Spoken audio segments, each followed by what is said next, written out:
conditions. Parity conditions. So when they say parity, what comes to our mind? This term, parity. Parity means the same. The same. Parity means the same, equal, at par. We are at par, we are equal. We are at par, that means what here? Equal. And this is very, very common in your exams. I mean, very common in your exams. If you understand this very well, then I'll tell you something nice. By the end of the session, utakuwa uko sawa kabisa. Na wanafunzi wengi on Fridays, most of you don't attend Friday classes. If we had this AFM on Thursday evening, most probably would be more. So what I don't know is what you normally do on Fridays. Do we have some members in the house? Do we have some members in the house? We shall overcome. So we shall start right away with a interest rate, parity condition. Interest rate, parity condition. Interest rate, parity condition. And then you tell us there that if interest rates of two countries are the same, comma, the exchange rate will remain constant,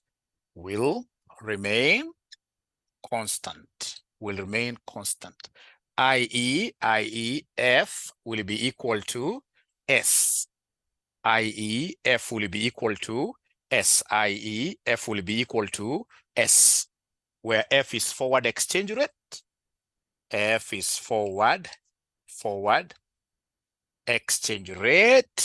forward exchange rate, and then we have a S is the spot exchange rate. So remember, spot means what here? Today's exchange rate. This spot means today's exchange rate. Ladies and gentlemen, please listen. If, for example, inflation rate in the US is, say, 10%, and it happens that the inflation rate in Kenya here is 10% for a whole year, it means automatically that if today's dollar, for example, today's exchange rate, the dollar is 135, for example, Kenya shillings per watt year per dollar. If the inflation rate in America will be equal to inflation rate in Kenya over time like one whole year, ladies and gentlemen, then automatically, come end of the year, we'll still have the exchange rate being what year? Being the same.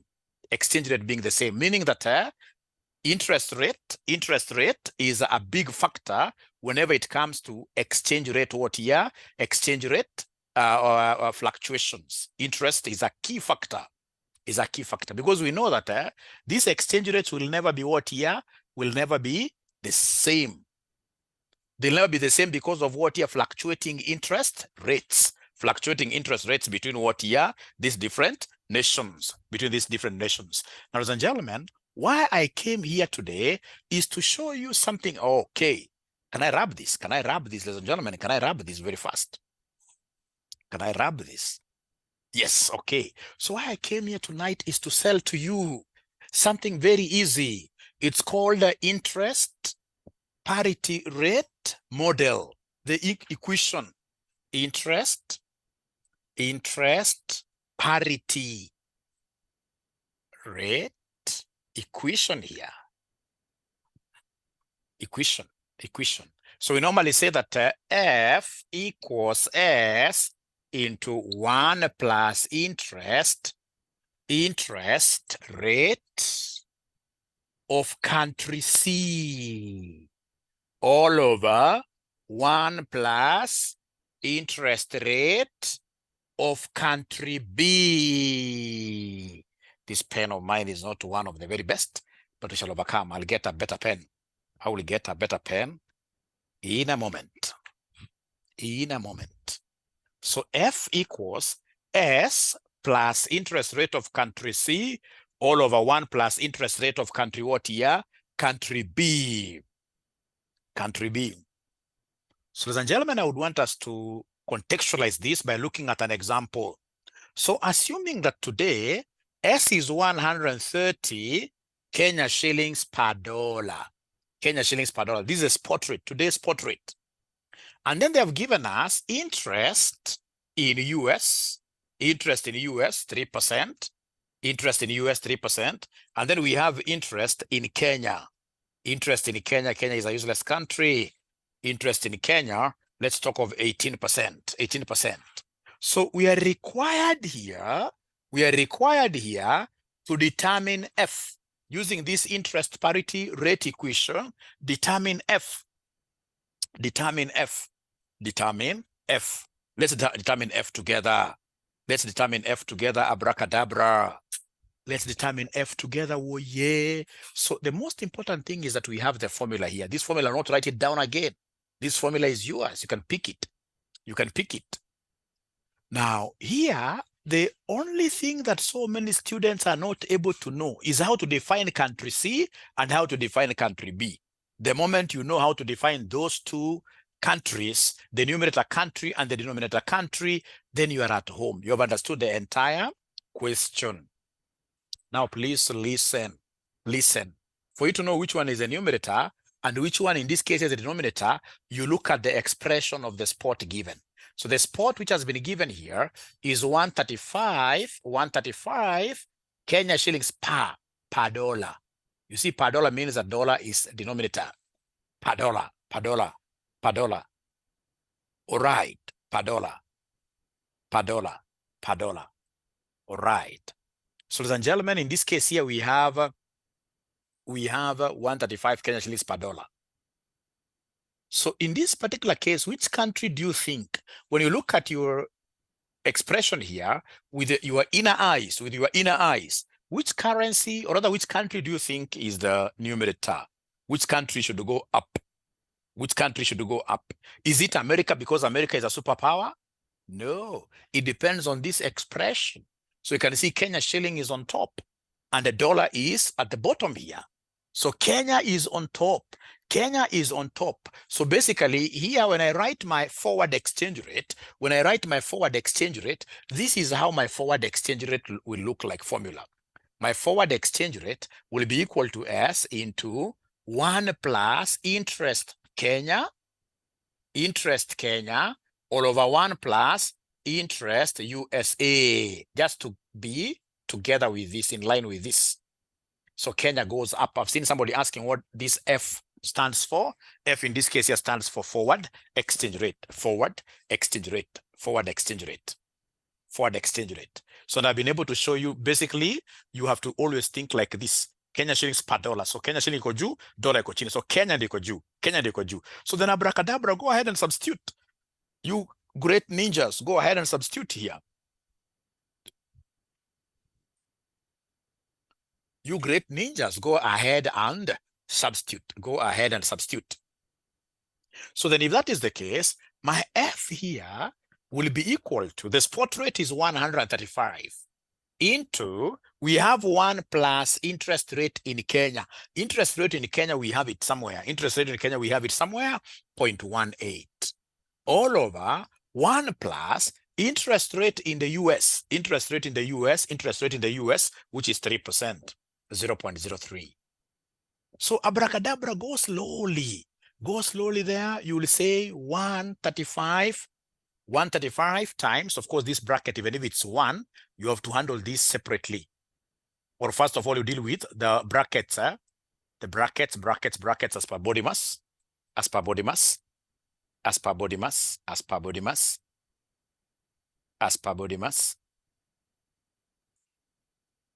Stop video. All right. So remember, what have we said?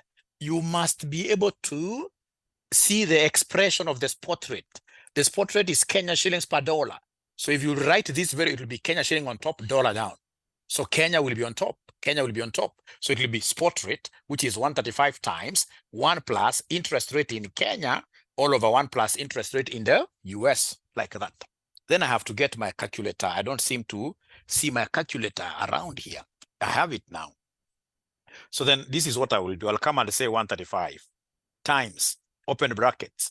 We have 1.18, close, divided by open brackets here to take care of the denominator separately. So 1.03, you close. So what are we getting there, ladies and gentlemen? What I'm getting here is 154.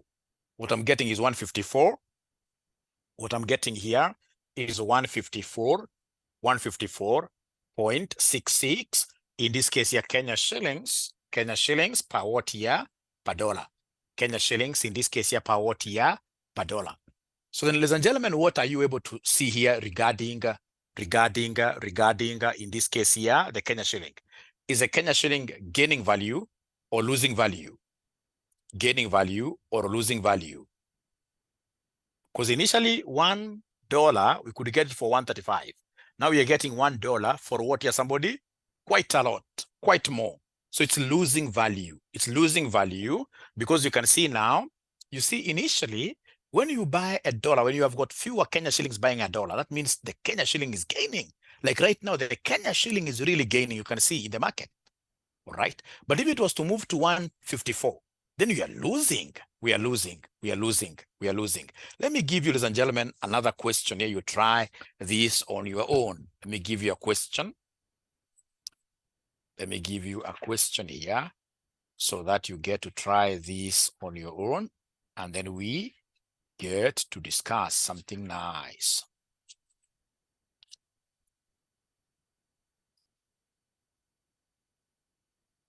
So I'm looking for a question for you, great ninjas.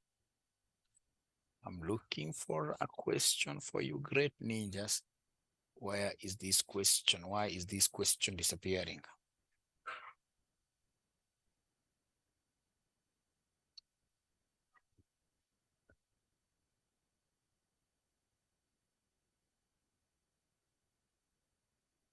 Yes, I've gotten it now.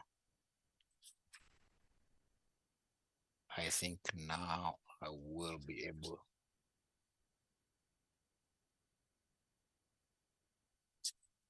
This is really a very common area. Very common. If you give me like only 2 minutes, I get a good question for you guys.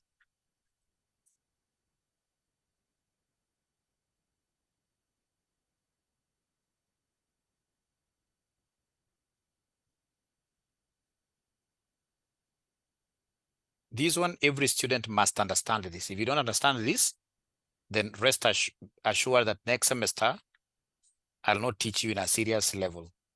I would want to teach all of us next semester at a serious level. Not this level. This level is not serious at all. Where has this thing really gone now? Oh my God.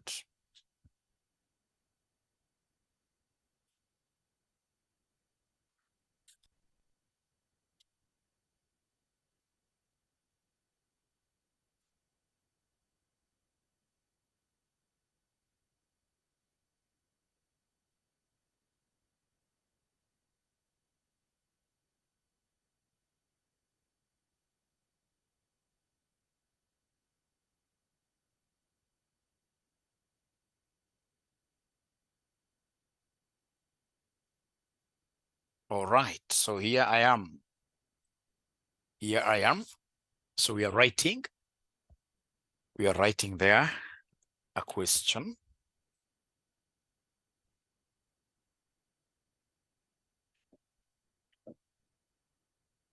We are putting down here a question. So, and the question reads here, assuming that the annual interest rate in Kenya is 14%. You're writing there, assuming that the annual interest rate in Kenya is 14%, whereas the annual interest rate in the US is 12%. Is 12%. Full stop.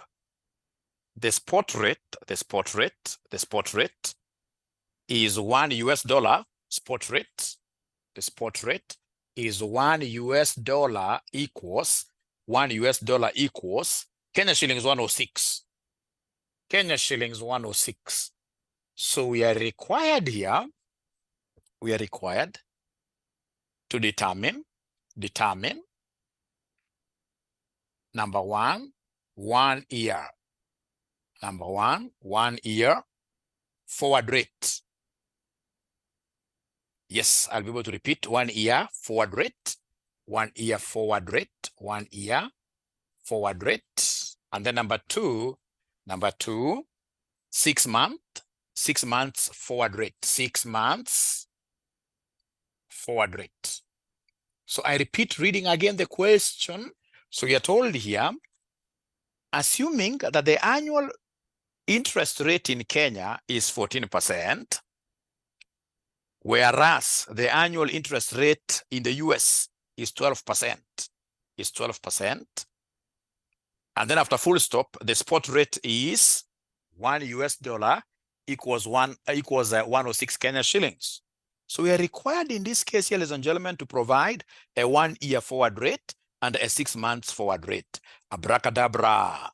Now, please allow me to do this question pretty fast now that we have the question. Now, because they're giving us interest rates between the two countries, ladies and gentlemen, what we shall do here is to come and calculate the forward rate using interest rate parity theory. Interest rate parity theory. So interest rate parity theory, so solution, interest rate parity, IRP. To get F, we normally take S. We normally take S into 1 plus interest. Which country do you think in this case here will be on top? Which country will be on top? We have got two countries. Don't tell me Zimbabwe. We don't have Zimbabwe here. We have two countries. We have US, and then we have, in this case here, Kenya. Which country do you think will be on top? Thank you very much for lying. Thank you very much for lying. Because this has to be rewritten properly as an exchange rate. This one is the same as saying 106 Kenya shillings per dollar. Yes, because per $1. Thank you for trying, but you are wrong. We're supposed to write this as 106 Kenya shillings per what? Per dollar. Now, with that in mind, which country do you think are we going to put on top? Which country do you think are we going to put on top? USA? No, Lillian, this is very simple. You can see Kenya is the one that is on top. It's Kenya shilling per dollar. You see, per dollar means that the dollar is the base. If the dollar is the base will always go to the denominator, Lillian. Lillian, check again, Lillian, then you confirm you are able to follow. Don't ever define the numerator and denominator country from this expression. It has to be written like this, 106 Kenya shillings per dollar, for you to be able to know which one is the numerator and which one is what here, the denominator. So then in this case here, we shall come and write like this. Forward will be equal to S into 1 plus interest Kenya all over 1 plus interest USA. And then, ladies and gentlemen, my spot will be like this. My F will be equal to the spot has been given. The spot is 106 into 1 plus interest rate in Kenya. That one was given to us. Are you able to remind me what was the interest rate in Kenya? Are you able to remind me what was the interest rate in Kenya? 14.14. Thank you very much. So 0.14 all over 1 plus interest rate in the USA. In the USA, I can remember vividly, it was 0.12. It was 0.12. So could you be kind enough and give me this forward rate?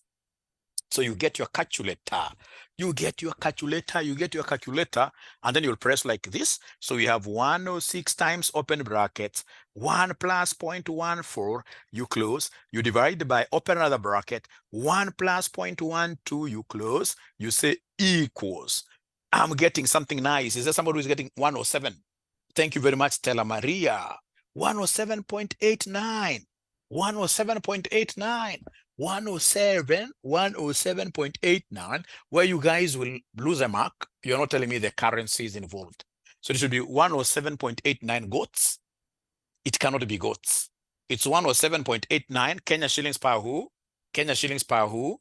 Kenya shillings per who? Kenya shillings per who? Kenya shillings per dollar. Kenya shillings per dollar. Kenya shillings per dollar. Thank you very much. Now then I would want to give you an opportunity, everybody. We try Roman 2 of this question, where now they want us to give them this prediction, but in this case here covering how many months? 6 months. Covering 6 months. covering 6 months. Covering 6 months. So Roman 2 now. It's a 6 months forward exchange rate. 6 months forward exchange rate. 6 months forward exchange rate. 6 months forward exchange rate.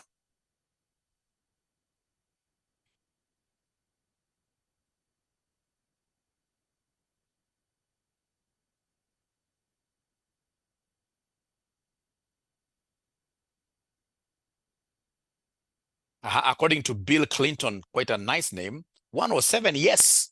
107, yes. You guys are geniuses, I mean. You guys are geniuses. You guys are geniuses. Thank you very much.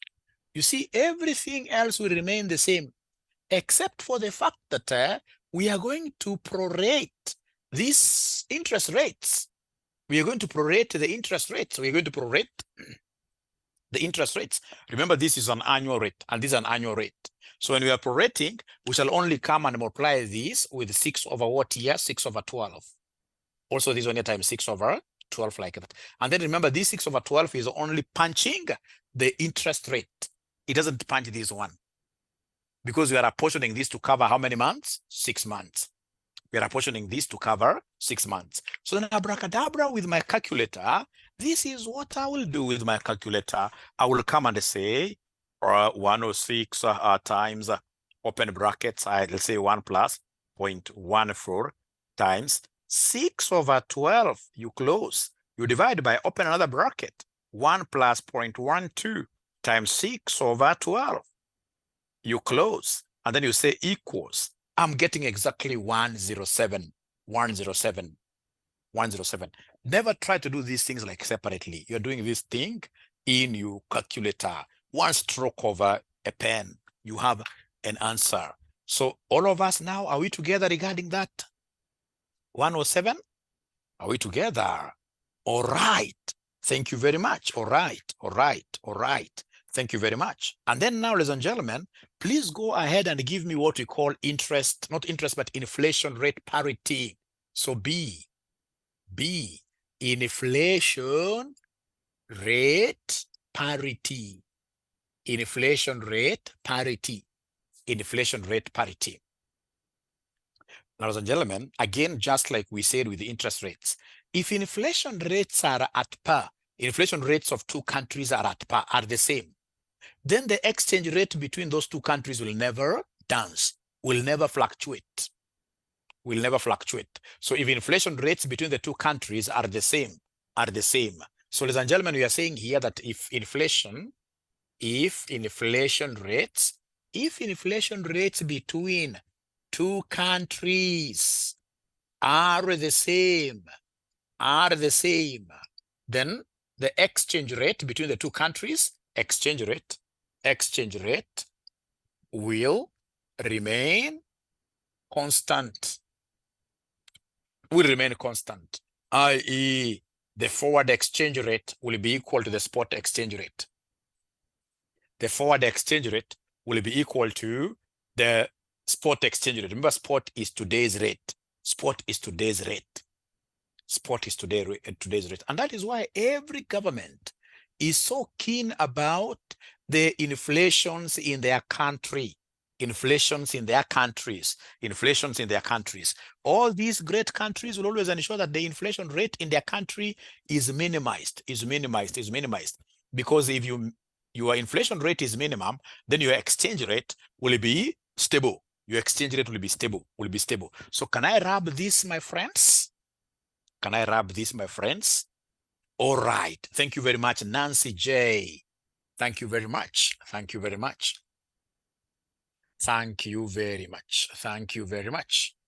All right. Now, ladies and gentlemen, this is quite a very simple question. So what these guys will do, they'll come and they give you, for example, two currencies here. They'll give you two countries. So for example, we have Kuwait here, and then we have Kenya. All right. And then they will give you, in this case here, interest rates. In this case here, for example, 11%, This could be 9%. Then they'll come and give you inflation rates. This would be 3%. This can be 7% like that. And then they'll come and give you the spot exchange rate. The spot exchange rate is 15,000. 15,000. No, let me talk of 0.0. Let me talk of 0.001.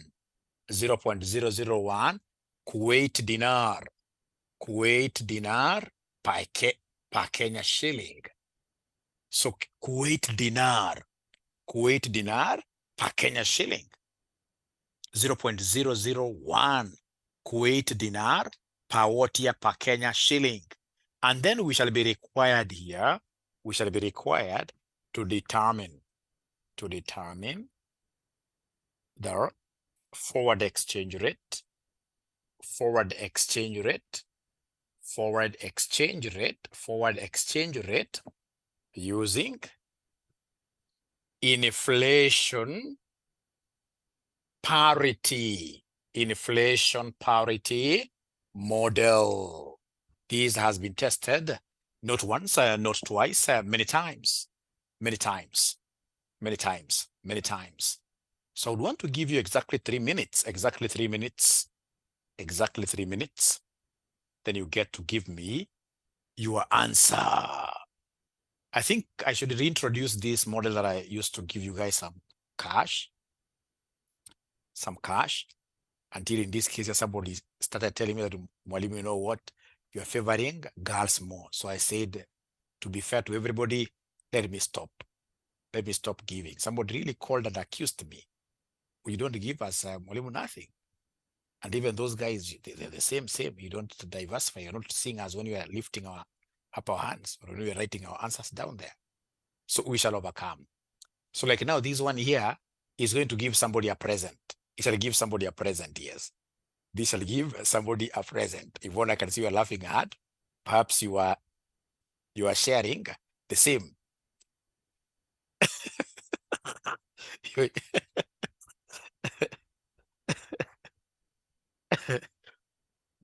All right. So the first thing you do there is to write the formula.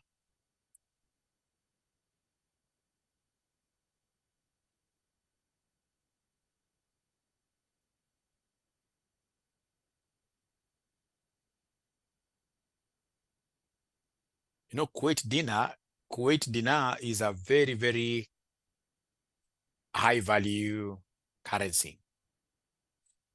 CPA Maikorono 0.1.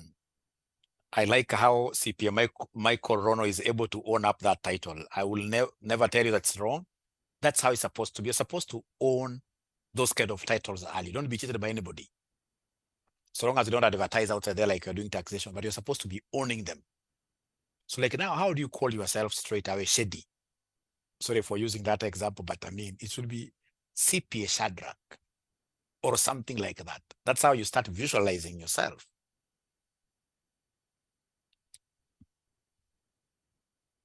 Yes.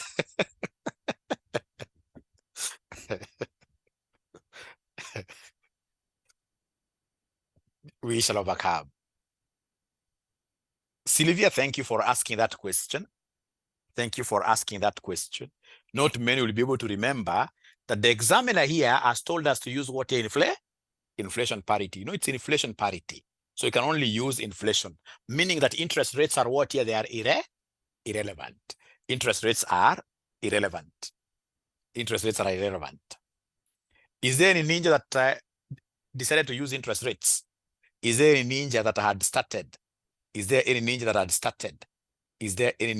had started using this interest rate?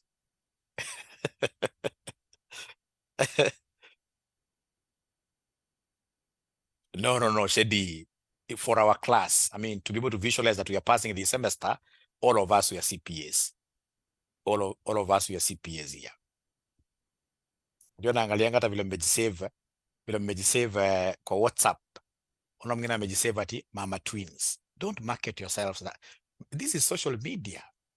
Social media is supposed to market yourself, for example, depending on what you are doing. Let the whole world know that you are good in matters of tax. You can even call yourself tax expert. All right. Mama Twins, what are you selling now? What are you selling there? Ama we shall overcome. Ama we shall overcome. Mwalimu wachana na sisi. Sawa, sawa, sawa, sawa, sawa.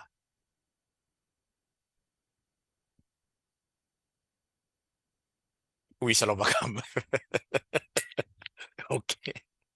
Thank you for that. We shall overcome. Okay.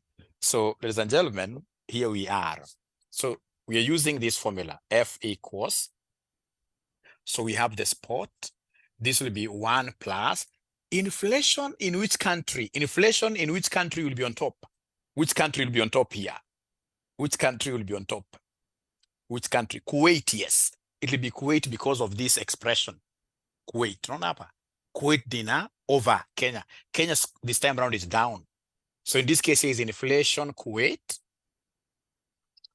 all over 1 plus inflation Kenya. Confuse hiyo, unapatikana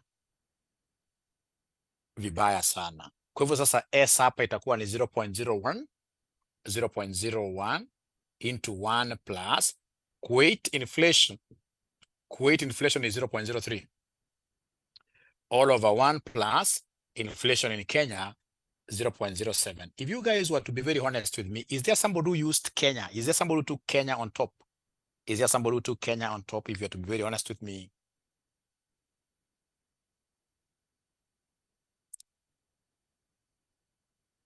Hakuna. Shedi useme hivyo. Useme hivyo Shedi. Aya, useme hivyo. There must be a ninja. The most important thing is that we have learned. We've learned the hard way. So then you come here with your calculator, you say 0.01 times, we have here into bracket 1 plus 0.03, you close, you divide this by 1 plus 0.07, you close, you say equals. So you say like that. So I'm getting something very funny, 9.626. 9.626. This is what I'm getting.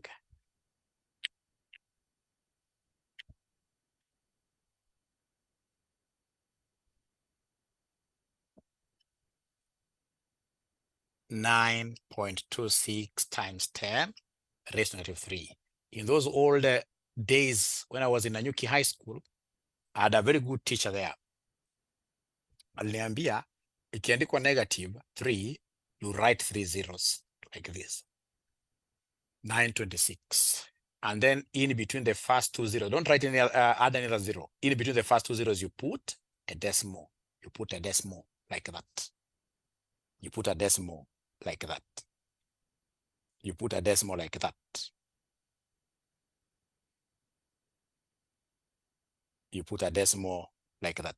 Nancy is saying it is -4. Kwani yangu imesoma mbaya. Is it -4 or -3? Ala. Are they 4 of them? Hii yangu imesoma kwa namna gani? Kwani nilikosea mahali? Ala. Yes, niliandika 0.01. Inafaa ikuwe 0.0. Yes, 0.001. Yes, thank you very much for that correction. So it's supposed to be -4. Kwa hivyo woye hata imetusaidia kujua. Woye tufanya namna gani? Tuandika 0 Tuandika 0 namna hiyo. Alafu 926. Alafu unaweka decimal. Unaweka decimal. If you had a bad mathematics teacher, lazima alikufunza ile kitu kamwe hivyo. Atipaka kaingia na hapo hivyo. If you had a bad mathematics teacher, but we shall overcome. We shall overcome. We shall overcome. We shall overcome. We shall overcome.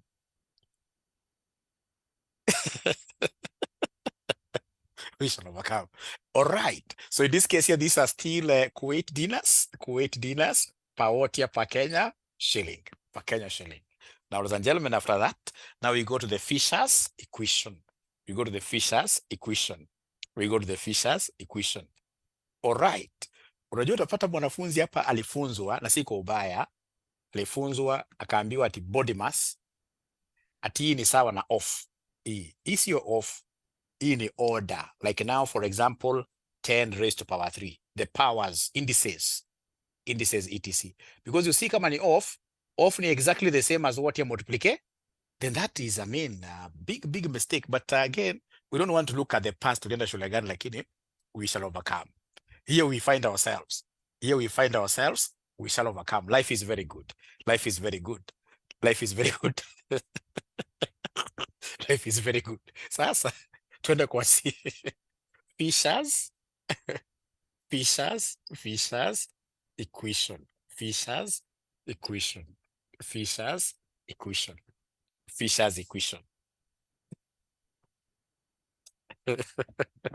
Don't worry. Let's not talk about that. Let's not talk about. So now we have Fisher's equation. Fisher's equation. So tell us there that this is similar to the interest rate parity. It's very similar to the interest rate parity model.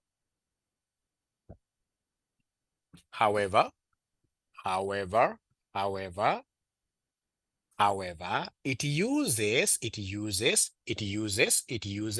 the nominal. It uses the nominal interest rates to predict F. It uses nominal interest rates to predict F.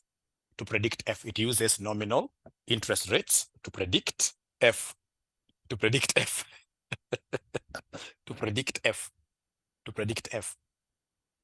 And by the way, that is why I normally volunteer to teach your children. Whenever they close school, I normally have a voluntary program where I teach your children mathematics.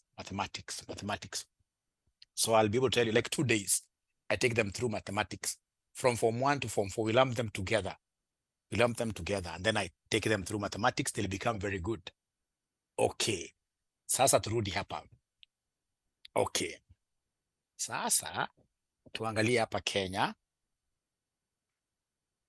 Kenya, Uganda. Kenya and Uganda. So we have real interest rate, 10%, 12%. Inflation rate, 8%, 9%. Inflation rate, 8%, 9%. Spot exchange rate. Spot exchange rate, 30 Uganda shillings per Kenya shilling. So we are required determine F using Fisher's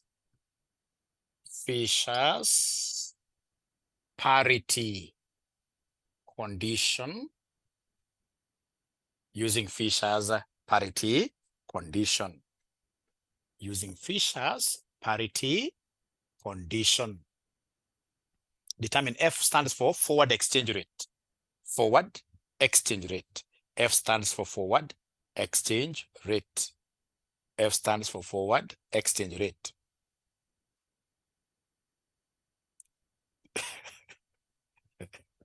Forward exchange rate. Forward exchange rate.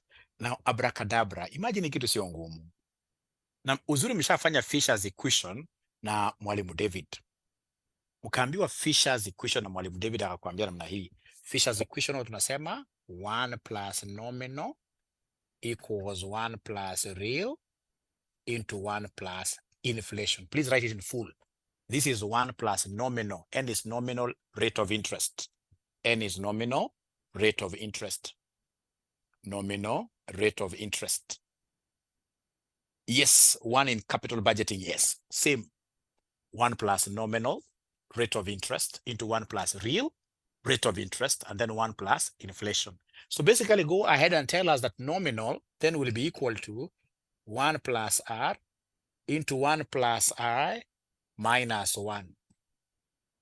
So remember, Fisher's makes use of the nominal, N for each country. So you must give us the nominal for Kenya and the nominal for Uganda. Unaweza kweli? Hebu tuanze na nominal ya Kenya. Nominal ya Kenya. So itakuwa ni 1 plus R.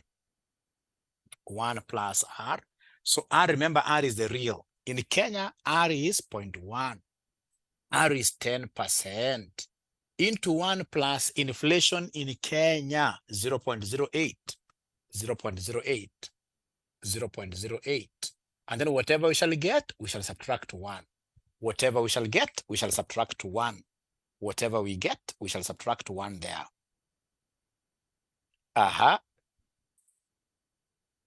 Yes, do you understand? Sana Ronald, pek inamaanisha nini? I need to know Luo. So Luo is a very good language. 1 plus 0.1 times 1 plus 0.08 close, you say minus 1. I'm getting something very nice. I'm getting 0.188. Thank you very much. 0.188. So the nominal Kenya is 0.188. Hebu sasa nipatie nominal Uganda. Nipatie nominal Uganda.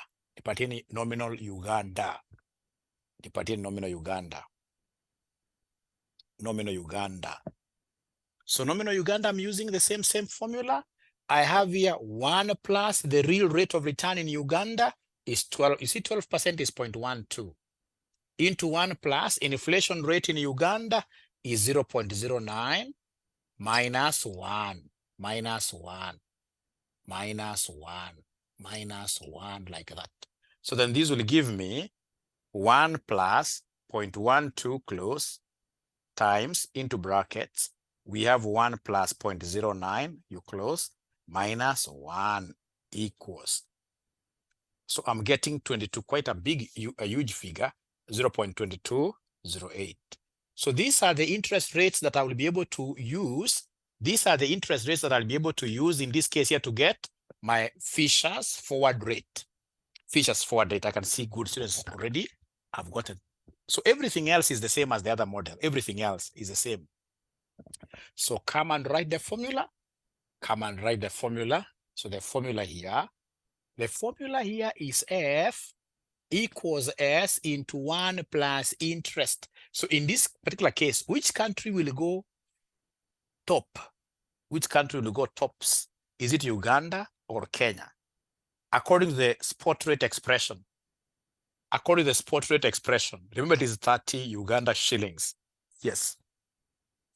So interest rate Uganda. All over 1 plus interest rate Kenya, like that. So then my F here will be equal to the spot rate. The spot rate given here is 30 Uganda shillings. Into 1 plus interest here in Uganda has to be the nominal interest rate. It has to be the nominal interest rate. So 0.2208 all over 1 plus interest rate in Kenya has to be the nominal, which is 0.188 like that. Abracadabra, what are we getting here? Abracadabra, what are you getting here? 30.828. 30.828. Is that correct? All of us, are we on the same wavelength? Are we talking the same language? All right. So the first 1 hour, that really was our intention, to show you guys how we get the arbitrary, or rather how we get these interest parity forecasts, inflation parity forecasts. And then we have Fisher parity forecast. Very important. Once now we have understood, before I move on, you know, at times in this case here, you can go and get a situation where this examiner is giving you, like he has done that in severally. He gives you like inflation rates. He gives you like nominal. He gives you like normal interest rates. And then he goes ahead and asks you, determine the forward using interest rate parity. Anything that has got inflation has to be cancelled. So inflation will be cancelled. Also, this Fisher's thing, if they've given us its interest, it has got inflation, you cancel. So you shall use the normal interest rate. I'll be able to show you how that question looks like. All right. So then the last thing for today, and today we should be able to finish our class quite early because I know it's Friday and most of you are thinking of other bad things which will be very bad. So I want us to go straight away to what we call arbitrage profits here. Not the ones of mergers and acquisitions, but the one of what here, somebody international. We call it an international arbitrage. Unfortunately, by the time we are finishing this section, and I would have loved to even finish this in 20 minutes, but by the time we are finishing this, it will be more than 1 hour.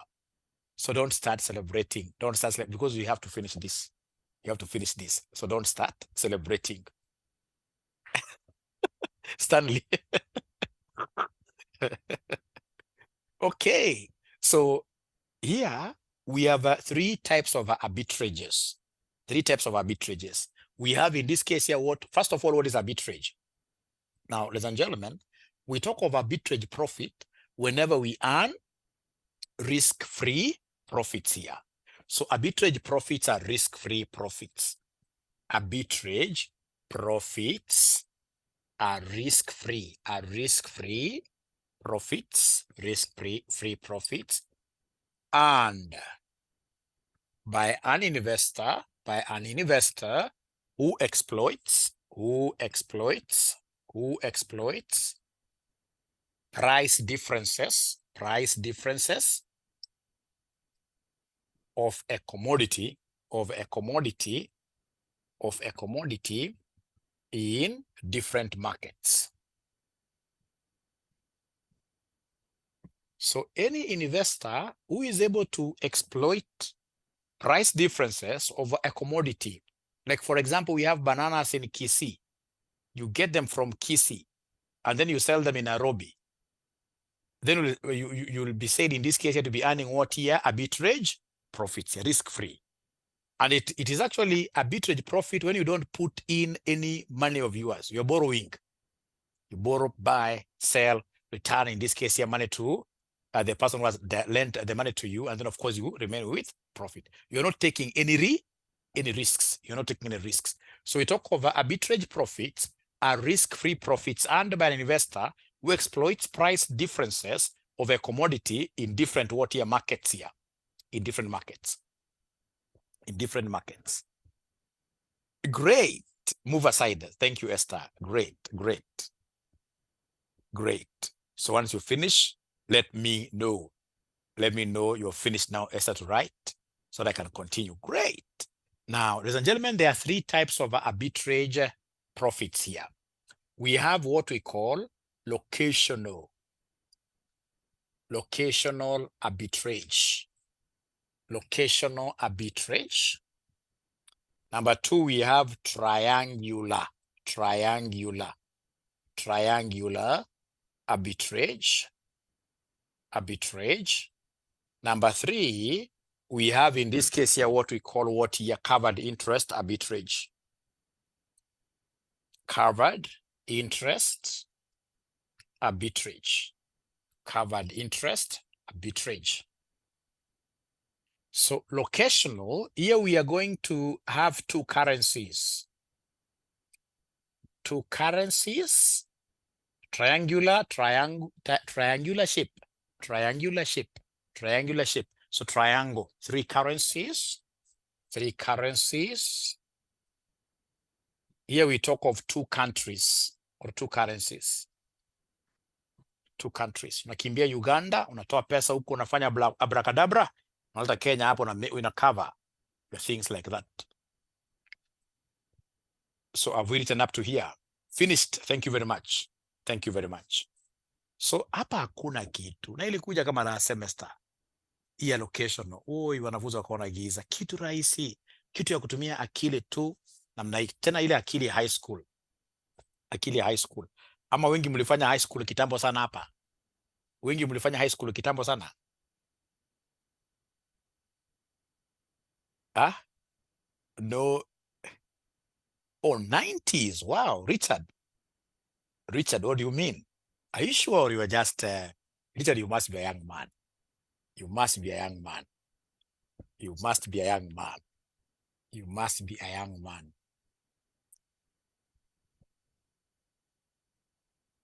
2003. Oh, okay.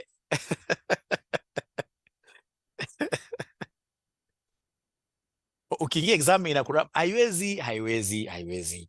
Problem sasa Stanley niyo kusweat. Hiyo kusweat nilikuwa nimewaambia last time. Usizoe kusweat sana kwa mtihani. Unajua kwa wanafunzi hata sasa hivi tunaongea hivi, unakuta tu for no reason mwanafunzi ana sweat tu. Sasa unajua hiyo ni shida. That's a big problem. That's a big problem. You should go to exams without fearing anything.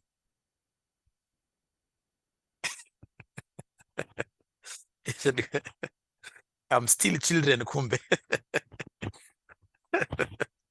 Yes.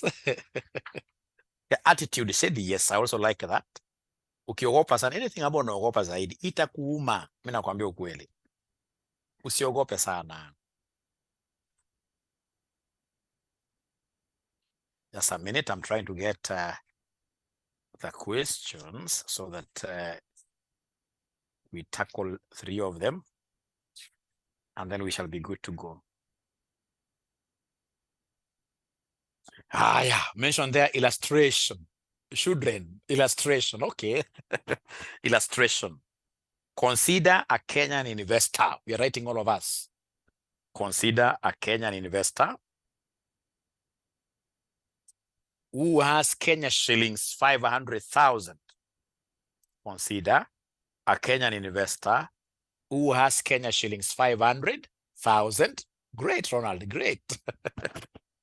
Consider a Kenyan investor who has Kenya shillings 500,000 to invest for a short period of time in the money market. Consider a Kenyan investor who has Kenya shillings 500,000 to invest for a short period of time in the money market. The exchange rate quotes in the money market are given as follows. The exchange rate quotes in the money market are given as follows. I'm telling you ni kitu ya high school. Wewe kama uko unaona maswali kwa high school sasa, utatuambia, tutakuuliza unasoma shule gani? Tutakuuliza saa hizi. So tuko na Bureau X, alafu tuko na Bureau Y. Si lazima tukumbuke kuifanya, lakini at least lazima unakumbuka kuiona mahali. Haya. So Bureau X, na tuko na Bureau Y. So tuko na bid price, na tuko na ask price. All right. Na pia bureau ingine ni hivyo. Bid price, and the ask price. All right. So then what do we have here? Kenya shillings per Uganda shilling. Kenya shillings per Uganda shilling. So bid price is 0.12.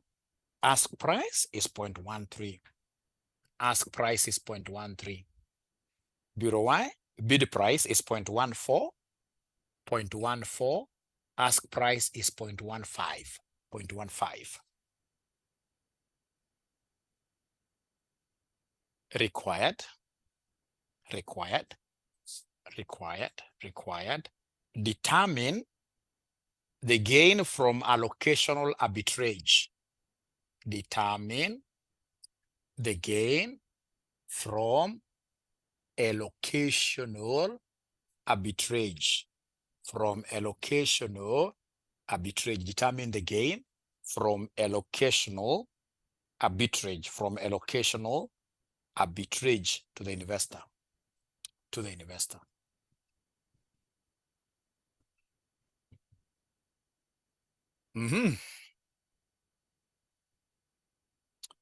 If there is somebody who is keen enough from your past papers, you must have seen exactly this kind of a question. This kind of a question. I repeat, is there somebody who can take a screenshot of how they've the question that they've written down and then they send it to our WhatsApp group? Yvonne, do me a favor, take a screenshot of your question. Or Ronald, thank you. Take a screenshot of your question, utume kwa group. Unajua Esther ni jina kubwa sana kwa Bible. It's a very, very big name. These are not people you can ignore. Esther ni jina kubwa sana.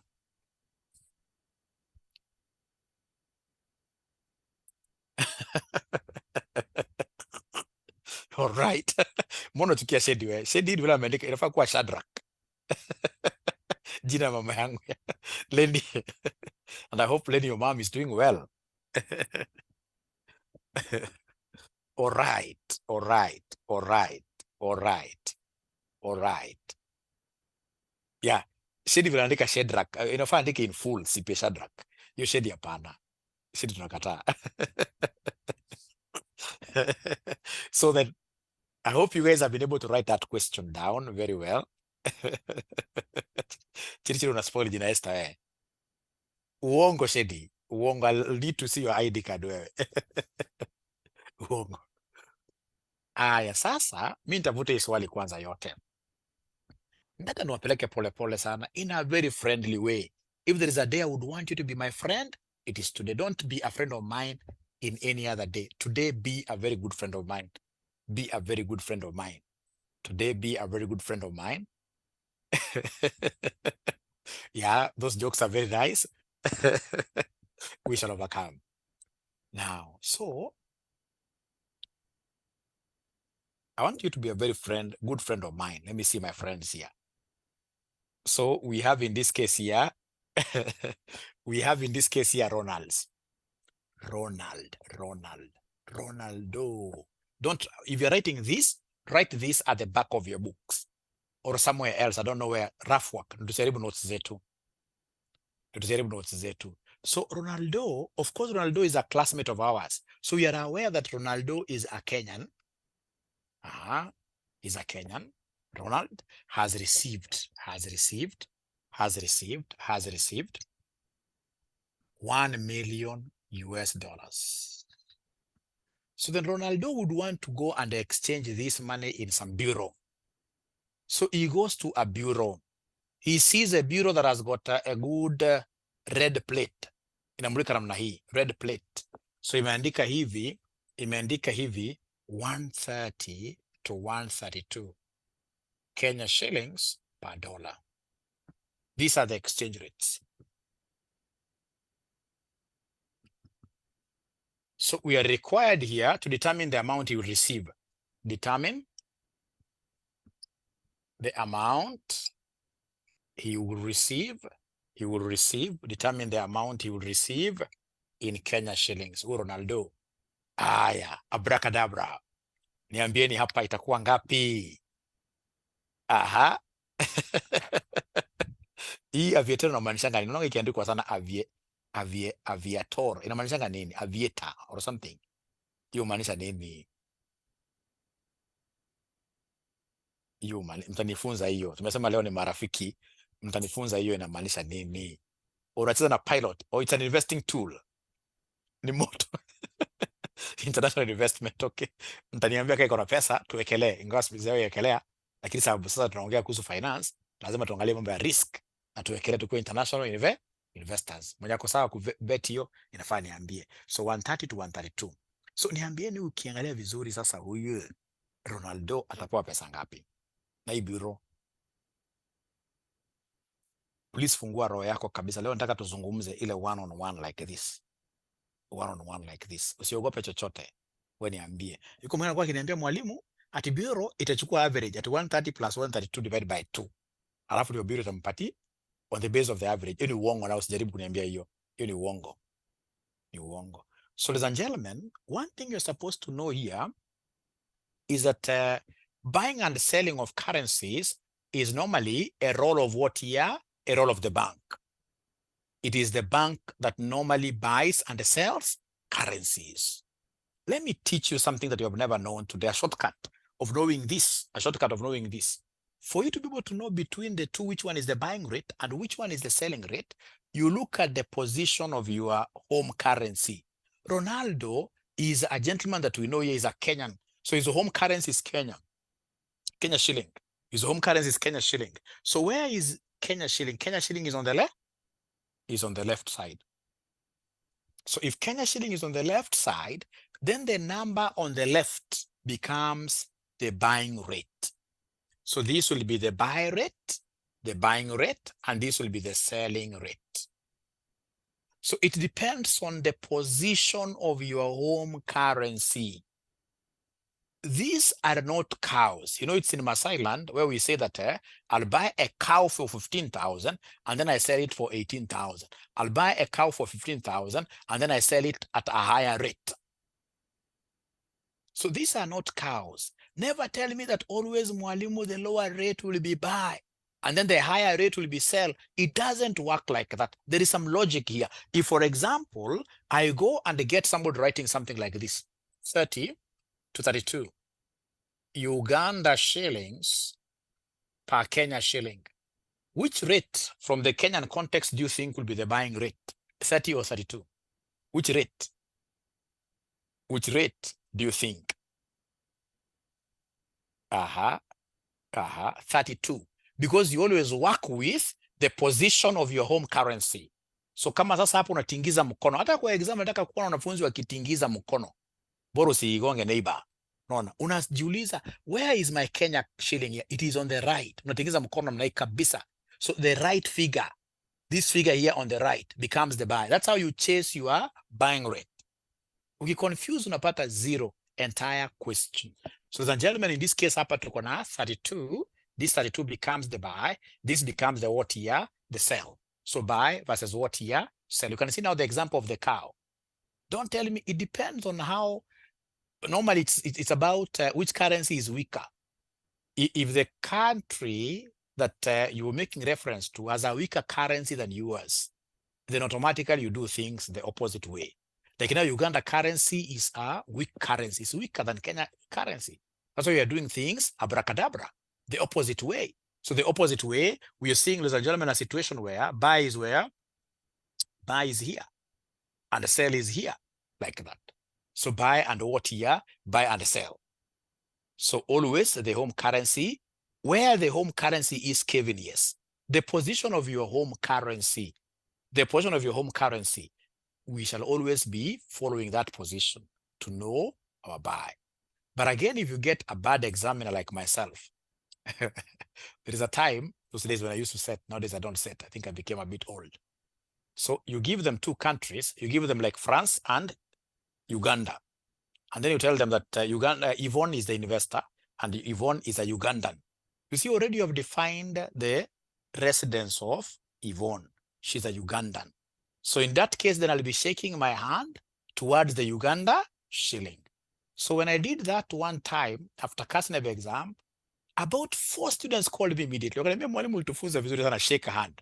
But now, where did you expect us to shake our hands to? And Kenya was not there. So nikajua nimemwaga. So, you know, when they spell it is towards Christmas, you tell them it's an error. At least you make them to eat their Christmas festivities, whatever, in a nice way. You encourage people. Sasa yeye alishindwa shake mkono kwenda wa mwingine ananiambia sasa mwalimu niliweka katikati. Au ndio wale average. Yeye aliweka mkono katikati. Au ndio average. We shall overcome.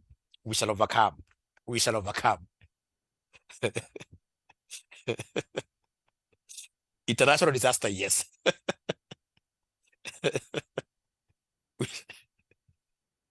It's home currency. It's home currency. We shall overcome. The pilot was Vietnam. Okay, so listen here, listen. So at least I've been able to define buy and sell. After you do that, you must come and tell us what the role of the bank is in any transaction. You must tell us what the role of the bank is.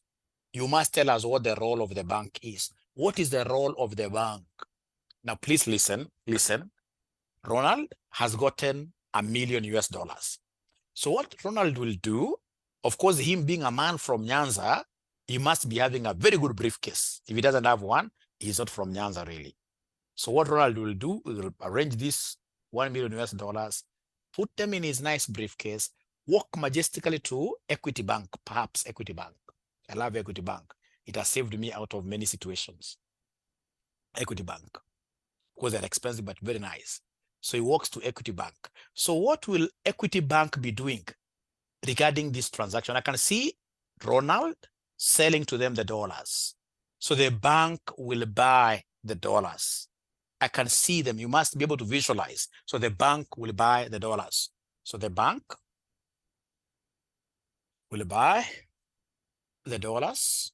The bank will buy the dollars at what rate? At 130, because 130 is the buying. We'll buy the dollars at 130. We'll buy the dollars at 130 Kenya shillings per dollar. Then go ahead and exchange. Go ahead and exchange. So when you're exchanging, we can now write this expression in full. It is 130 Kenya shillings equals $1. How about 1 million US dollars? How about 1 million US dollars?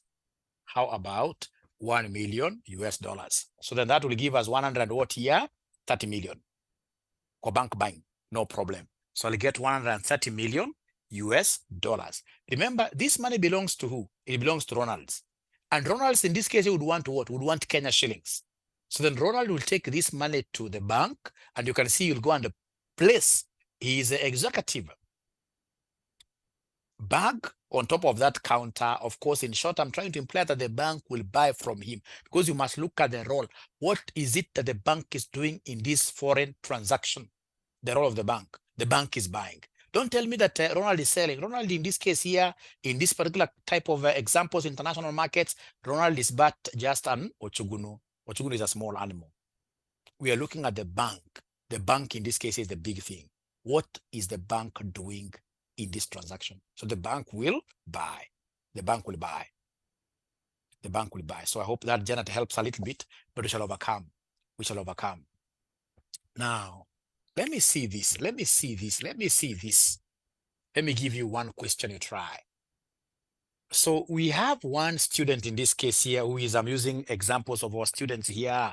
We have Shedi, example 2, before we go back to our locational arbitrage. So example 2, so we have Shedi. Shedi wants to import a vehicle from Japan. The price of the vehicle is 50 million Japanese yens. Equity banks, exchange rate. Equity banks exchange rate is, I'm just putting an arbitrary. Is there somebody who could, let me just put an arbitrary. It doesn't matter.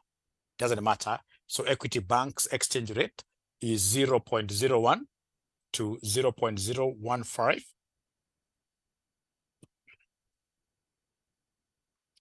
Japanese yen per Kenya shilling.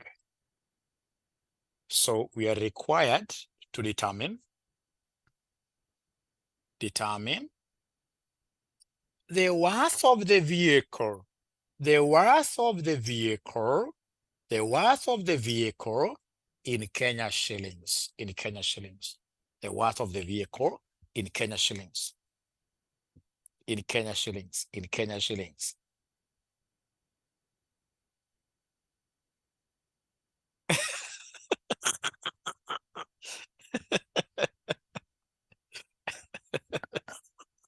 We shall overcome. So Shedi wants to import a vehicle from Japan. The price of a vehicle is 50 million Japanese yens. Then we have, of course, ladies and gentlemen, listen. Shedi, I'm using Shedi because Shedi is a classmate here. Not unless we don't know much about him. I believe Shedi is a Kenyan. And this guy, he doesn't want to buy using American dollar. He wants to buy this thing right from Japan. and has gotten, in this case, a seller who is willing to sell to him at 50 million Japanese yen. Remember, in Shedi's pocket, he doesn't have Japanese yens. He has Kenya shillings. So he must pass through a bureau, an exchange medium, which is Equity Bank. So now with that little explanation, I would want to see, ladies and gentlemen, whether there is any student who will be able to really lock things up here. Let's see whether there is anybody who will be able to lock up things here. Aha. Rafael Kalich. Great names here. Great names here. Janet. Janet, please endeavor to put your name, to start your name with a capital letter in Zoom, in Teams, always. Especially when you are at your workplace meetings, always. And ensure that your name starts with a capital letter. You are not an Ochugunu. No. Senior person.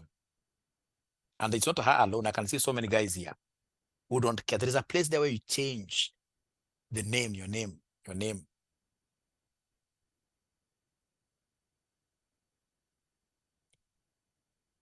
Great, but you haven't changed yet.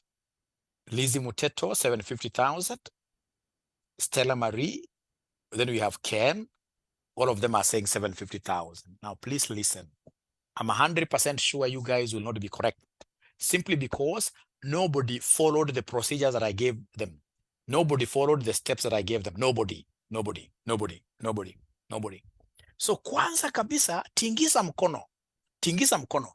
Ni gani itakuwa buying rate? Hapa, hizi ikuwa mbili. Gani itakuwa buying rate? Tingiza mkono. Tingiza mkono. Ni gani itakuwa buying rate? Buying. Shedi hapana. Shedi ni swali yako unakosa. Shedi sasa wewe uko na shida. Angalia, Kenya shilling iko wapi? Si Kenya shilling iko, Shedi hatujui kushake mkono. Kenya shilling is on the right. Kenya shilling is on the right. Then when I shake my hand, the right figure becomes the buy. The right figure becomes the buy. This one becomes the buy. And this one here becomes what here? The sell.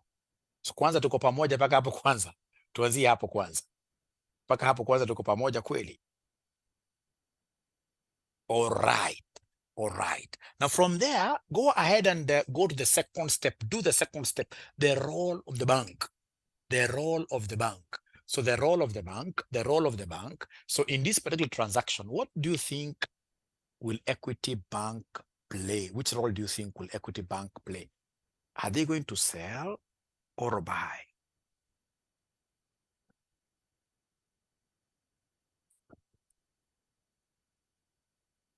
I'll be able to give you shortcuts to remember. I'll be able to give you shortcuts, but for now, I want you to think hard. What is the role of the bank? Thank you so much. It is to sell. Normally, when it is a payable, if Shedi is to pay 50 million Japanese, when it's a payable, the bank always sells. Whenever it's a payable, the bank always sells.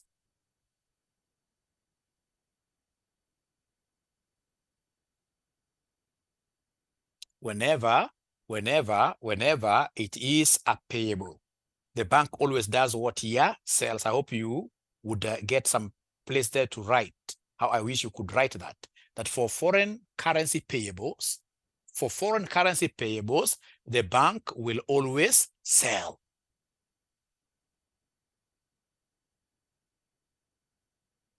And then there is another one that I would always want, ladies and gentlemen, to teach you.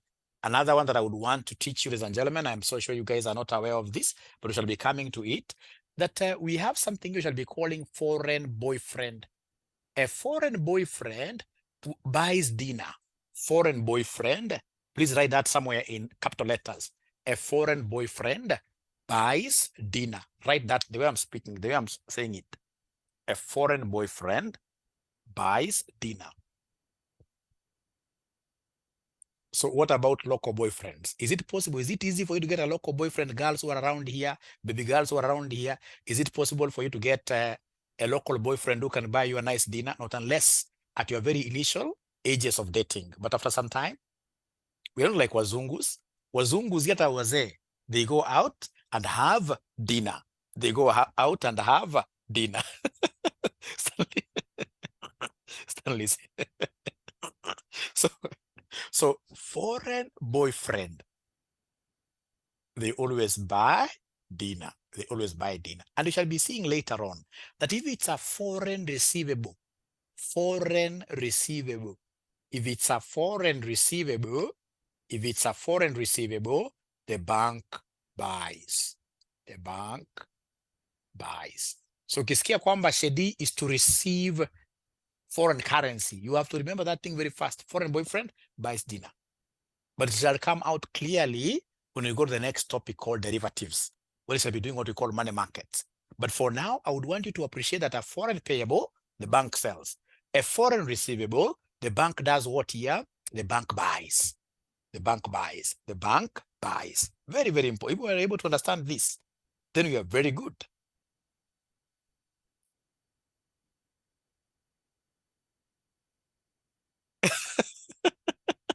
We purchase dinner. Sylvia, no time. Dinner ni kwa nyumba. Hii ingine hatujui. We shall overcome. We need to change. We need to change. Students of Mwalimu Aura here, they have to be good at family level. We have to be exceptional at family level. We must be exceptional at family level. We must buy people dinner. We must buy people dinner. We must buy people dinner. So in this case here, the role of the bank, look at this. This is a foreign payable because Shedi will get a vehicle, but he'll be required to pay this money. So it's a payable. And if it's a payable, the bank sells. Because Shedi will go to a bank. Tell the bank, I've gotten, in this case, a very good vehicle.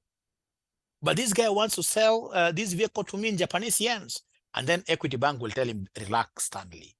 We have Japanese yens here. We're going to sell to you these Japanese yens. So the bank will sell. So the bank will sell. The bank will sell. The bank will sell. So sell at what rate? We can see the selling rate is 0.01. This is the selling rate. 0.01 Japanese yen per Kenya shillings. So please then go ahead and exchange. So then we have here 0.01 Japanese yens equals 1 Kenya shilling. How about 50? Was it 50 million? Was it 50 million? Was it 50 million Japanese yens? Ama niliona vibaya. Was it 50 million? Hiyo ni pesa mingi sana. Tuliandika vibaya lakini we shall overcome. So long as tumeshika concept. Was it 50 million? Hey, too much, but we shall overcome. So in this case here, then we'll have here 50 million times 1 divided by 0.01. Maybe tungesema ndege. Tungesema ndege inge make sense, lakini gari make sense, but at least tumepata concept. Hiyo ndio kitu ya maana. Tumepata concept. Tumepata concept.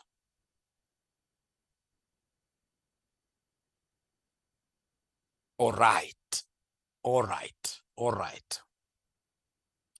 Tumepata concept. So let's get back to our locational arbitrage question.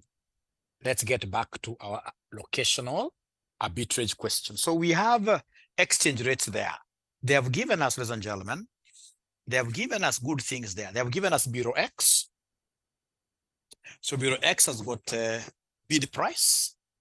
They have the bid, and then they have the ask. Bid and ask. Bid and ask. So then we have here 0.12. We have here 0.13. And then we have Y, bid ask, bid ask, bid ask. All right. So 0.14, 0.15. So remember, these are Kenya shillings per Uganda shillings.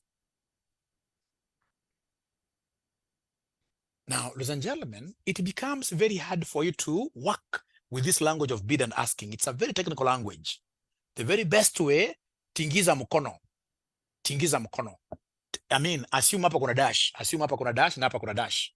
So like, for example, hapa kama ni Kenya shilling per Uganda, which one in this case here will be you are buying rate here? Is here X. Which one will be your buying rate? Which one will be the bank's buying rate? I mean, we should talk of bank's buying rate. Which one will be the bank's buying rate?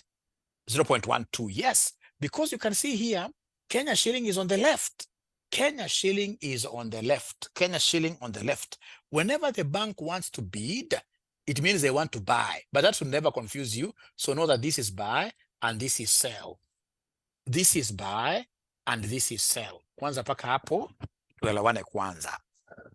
Tuelewane kwanza paka hapo. Because your lugha ya ask imeconfuse wanafunzi sana. So the best ni kutingiza mkono. The best ni kutingiza mkono. But remember, for the bank, again, a bright student will be able to know very fast that when the bank has $1 like this and you want to buy from them, they'll ask. So for them to sell to you, they are asking. For them to buy from you, they do a bidding. Banks like doing bidding when they're buying. So for banks, bidding means buying. They place in bids. They place in bids like that. But the very best way, ukitingiza mkono, wewe utaikuwa na shida na mtu yoyote. Hautaikuwa na shida na mtu yoyote. Utakuwa unapata hizi vitu correct. Now from there, what are we told? We are told here, a Kenyan investor has 500,000 to invest. So in this case here, a Kenyan, I wish wangetumia jina ya mtu. Kenyan investor. Wamuita Kenyan investor. Kenyan investor has 500,000. Has 500,000 Kenya shilling. So you see what is going to happen. This guy is playing between Kenya shillings and Uganda shillings. So like now we know with this 500,000 Kenya shillings, is going to buy Uganda shillings from one bureau na uze kwa the other bureau. I will tell you something. Inafaa kuwa abracadabra. Hata usiende kufanya science mingi. Inafaa kuwa abracadabra. So in this case hapo nasema option number 1. If he buys, the first route is he buys Uganda shillings from Bureau X. So the investor buys Uganda shillings from Bureau X, and sells them to Bureau Y. It's arbitrage profit really. It's buying and selling. Hii ndio route number 1. Route number 2 itakuwa buying from Y and selling to X. But first of all, we finish with the first route. If the first route gives us a profit, we forget about the second route. So we pray that the first route gives us a profit. All right. So now he is going to buy, in this case, ladies and gentlemen, what here? Uganda shillings from Bureau X. Sasa abracadabra, maneno ndio hii. Sijui nitaongea lugha gani tusikizane mara moja. Maneno ndio hii. So akienda katika Bureau X, you know the investor is going to buy. But what role will the bank play? So if the investor is going to buy, because he has 500,000 Kenya shillings, so he's going to buy Uganda shillings. So the bank will sell. Hey. Kuna mwanafunzi aliuliza swali moja technical sana. Huyu mwanafunzi alikuwa mwerevu sana. Akaniuliza swali very technical question. Akaniambia mwalimu, sasa mimi nimeenda Equity Bank. Na 500,000, nataka dola. So hawa watanipatia dola, mimi nitawapatia Kenya shillings 500,000. So mwalimu mazee, unasemanga namna hiyo, mazee mwalimu, si mimi I've sold the money, the 500,000. Yes, I've bought the dollars. That one is not in dispute, mwalimu. I've bought the dollars, yes, but I've given them my 500,000 Kenya shillings. So I've sold this money to them. What in this case will be your argument with that student? Has he not sold the 500,000 to the bank?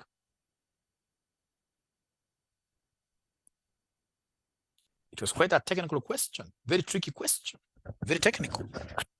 Has he not sold? Ladies and gentlemen, just like again, let's get back to our great friends, the Maasais. So if a Maasai was to sell to you a cow for 80,000, so you'll give him 80,000, he gives you the cow. So will you say that you've bought a cow for 80,000, you've bought a cow, and then at the same time you sold money? Your own money is a medium of exchange. Your own money is a medium of exchange. What is being bought and sold is the foreign currency. So in this case, we should talk of buying or selling Uganda shillings. Not buying Kenya, not selling Kenya shillings to the bank. No.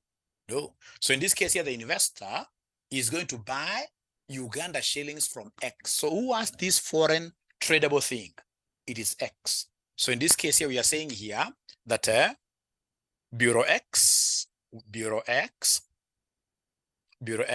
sell the Uganda shillings to the investor at what rate? So selling, you can see the selling to the investor at this rate, selling at this rate, because selling already you have defined 0.13 Kenya shillings per Uganda shilling. So please go ahead and exchange. Go ahead and exchange. So we have here 0.13 Kenya shillings equals 1 Uganda shilling. How about 500,000 Kenya shilling that this guy has? How about 500,000 Kenya shilling that he has? So please go ahead and do your abracadabras and give me the figures here. How about the 500,000 Kenya shilling that he has, and how many Uganda shillings will he be able to get? How many Uganda shillings will he be able to get?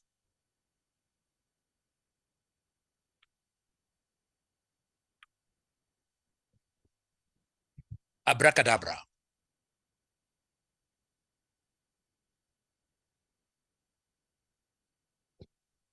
Oh, the board is not visible. Oh, there is a reflection. Okay. Sorry for that. Wacha turudie tena. Thank you very much for that. Let's repeat again. Let's repeat this. But have you been able to write this sentence? That the investor will buy Uganda shillings from Bureau X and will sell them to Bureau Y? Have you written that? That one is okay. Yeah. So let me come back here. It's good you've raised that because of our future generations who would want to watch this video. So we are saying that 500,000 Kenya shillings, this investor will go and pump this money in X. So he's going to buy the Uganda shillings from X. And then the role of X, because you're looking at X as the bigger brother, so X will sell the UG shillings at what rate? At 0.13. 0.13 UG shilling, or rather Kenya shillings per Uganda shilling, like that. So then go ahead and exchange. So we have 0.13 Kenya shillings equals 1 Uganda shilling. How about 500,000 Kenya shillings? So when you go ahead and cross multiply, it will be 500,000 times 1 over 0.13, which will end up giving us what figure at the end of the day?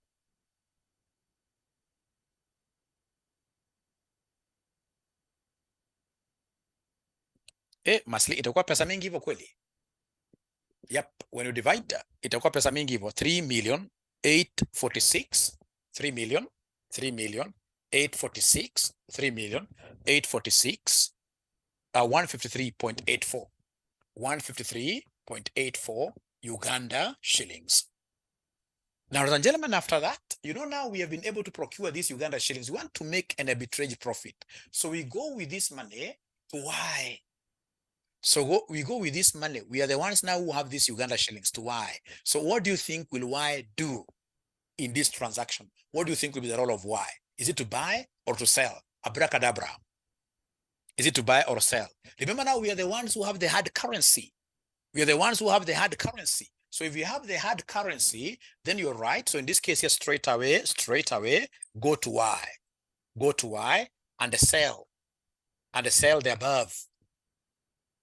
And therefore, Y will buy. Y will do what here? Y will buy. Let me adjust my light a bit. Y will buy. Let me adjust my light a bit. So Y will buy at what rate? Let's see abracadabra.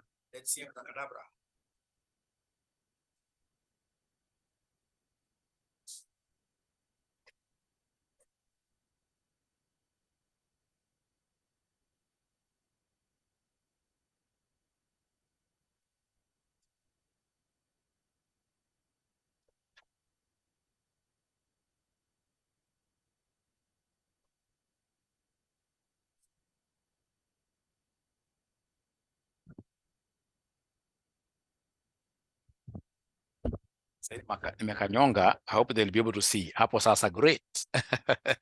Nimekanyonga sana. Okay.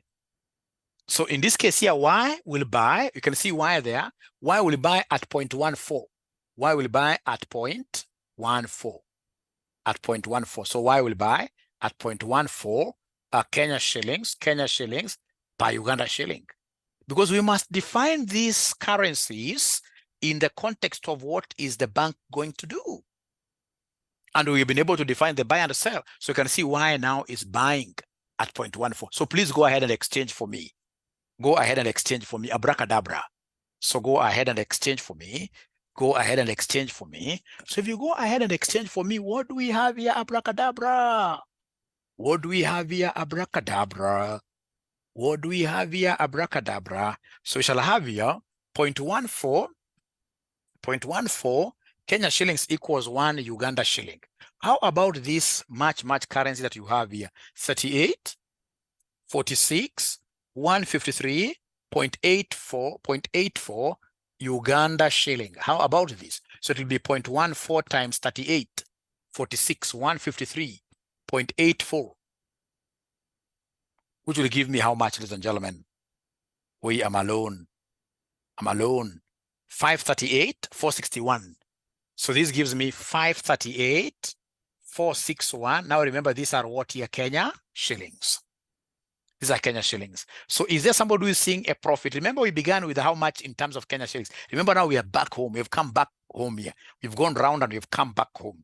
We started with 500,000. By moving that journey, we'll be able to get 538. So we are getting a profit. And that profit here will be known as what here? Arbitrage profit. That profit will be known as arbitrage profit. So arbitrage profit hapa itakuwa pesa ngapi? Arbitrage profit itakuwa pesa ngapi? Arbitrage profit itakuwa pesa ngapi? Itakuwa 538.46, like that, minus 500,000. So then we don't need to go the other way. At times you start like this and then you make a loss. If you make a loss, you would have gone the other way around. But now here, this journey, the first journey we have gone to, we are making a profit. So we shall stop there. So we are making a profit of what here? We are making a profit of 38,461 Kenya shillings. I'm so sure you guys have not yet understood this, nothing. But I would want you guys to do me a favor. Is there anybody who can spot this kind of a question in their past papers? Please look at your past papers. Tell me which sitting this came. It is a recent question. I would want to help you guys. It's a recent question. Is there somebody who is able to tell me? Yep. Mwenye foreign currency ndio mwenye kusema. Okay, I don't know what you mean, Stella Marie, but please just check for me. Check for me in the past papers, in the past papers. Lakini sio hivyo, kama mimi nilipoteza hii time madola zimeshuka. Iliungua sana. Hata sasa kufikiria. But of course, you're not going to sell. We shall remain with our dollars. Hata kama itakuwa 5 years, whatever borrowing you have done in terms of this Eurobond, at some point, we shall have a lot of demand for dollars. We had thought that the government will not go borrowing, or rather they will go to borrow, but we thought that the international community will not give us enough dollars because they were doubting that we would default. So we thought that the government will look for all the dollars in the country. Tukamwagika. Tukawa a project was at 200 and something.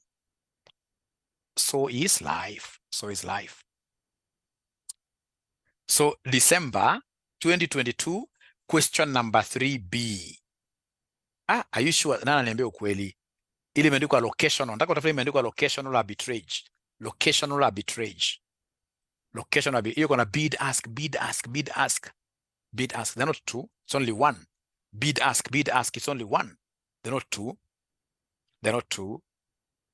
So it is August 2023, question number 2C. It is August 2023, question number 2C. I'm not going to continue with this class. I would want everybody, not one, not two. I want to be of help to you guys. You guys have been of big help to me. I also want to help you guys. Mutoka kwa hii system. Hii system ya kasa ndio kama vile ni system ya majambazi. Toa system ya majambazi. I want every student to attempt that question and send their answers on WhatsApp. Is it possible? August 2023, is it possible? Is it possible that all of us are going to try the question and then we send it? Right now, before we start eating ugali at night. Right now, yes, atakuzeka. Right now, before we start eating ugali or any other thing, let's see who will be the first to bail the cat. Let's see who will be the first to bail the cat. Just try. Najua unaweza kuwa hujaelewa. Mimi najua sana. Ama for example, nilisema kuhusu foreign boyfriend buys dinner, ukakwama hapo. Nikiendelea kufunza tu unafikiria chocho. Ulikuwa unafikiria kuhusu foreign boyfriend. When you remember what your local boyfriend is giving you githeri every night. Lakini sasa sisi ndio tuko. Lazima tu accept hivyo hivyo. So maybe ulibaki kule ama ulikuwa na shida ya network.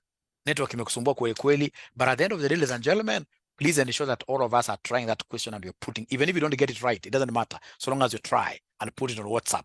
Thank you so much. Have a lovely night. It's a night of doing this questionnaire. Bid, ask, bid and ask, bid and ask.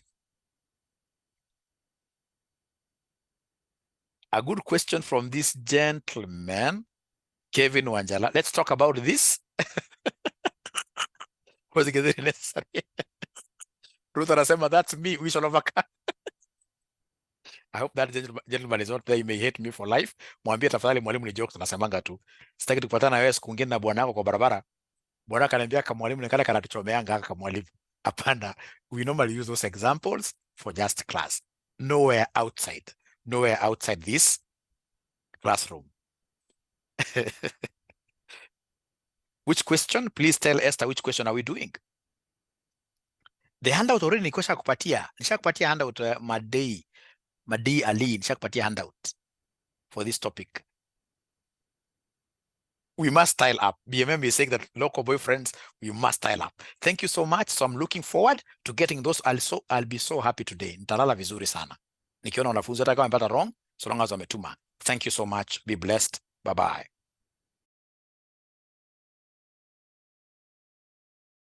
Yes, Sunday I'll be there without fail. This Sunday I'll be there without fail. Na tumalize hii, mambo ikiwa moto, tumalize derivatives. Thank you.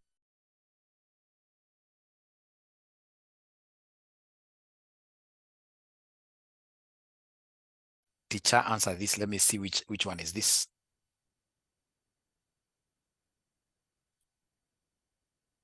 Which one is this? No, I'll not answer that today. I'll not answer that today.